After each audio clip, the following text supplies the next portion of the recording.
He walked into the testing center confident, chest out, and he sat down, he took the test, and he failed.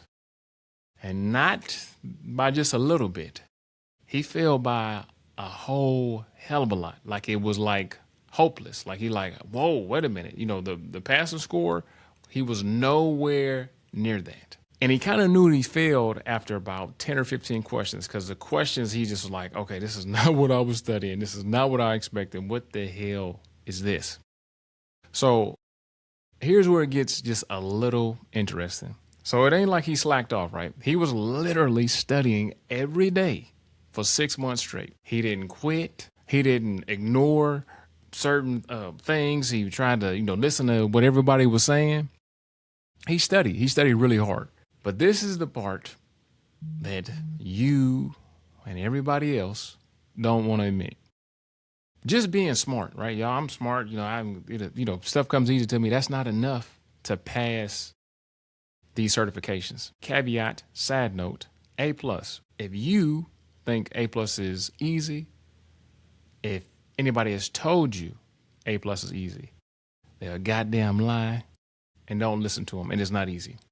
But anyway, if Mr. Smarty Pants, Mrs. Smarty Pants, that's not going to be enough. Most of the time, the smart people are the ones that get, surprised. Being smart is great. Being smart is wonderful, so on and so forth. But a lot of times, you being so goddamn smart is the reason that you fail. Let me explain then. It's a few traps, 4 major ones to be exact, that I see over and over and over again.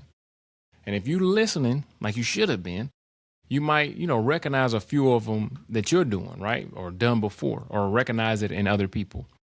Trap number 1 is being too passive when you're studying, right?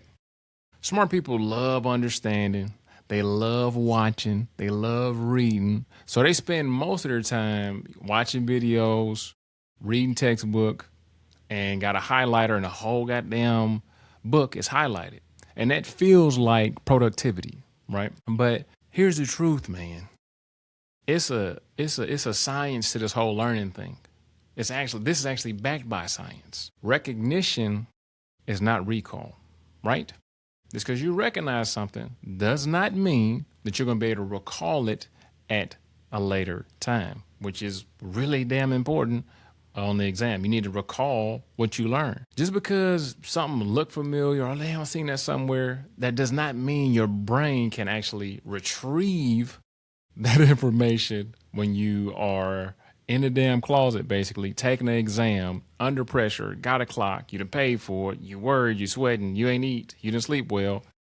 CompTIA exams are not a recognition test. You got to be able to recall and apply.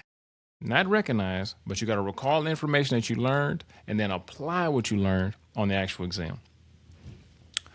The next trap I see is not taking enough practice exams or avoiding practice exams completely. And this is one of the biggest mistakes that Marcus made. He would study a bunch of stuff and watch a bunch of videos, but he was not doing any practice stuff, no practice exams. He pretty much thought, okay, if I know it, I should be fine on the actual exam.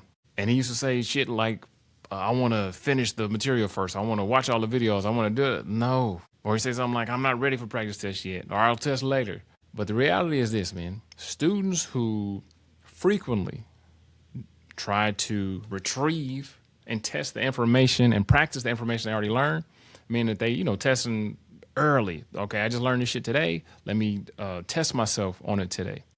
They consistently outperform students who only review the material, just reviewing the material over and over again instead of actually testing yourself on the material. And this is, supported by decades and decades and decades of cognitive science research, right? And something called the testing effect. If you just trying to look at the material, study the material, review the material, but you don't test yourself, test your brain, test your recall, it's not going to be good for you, man.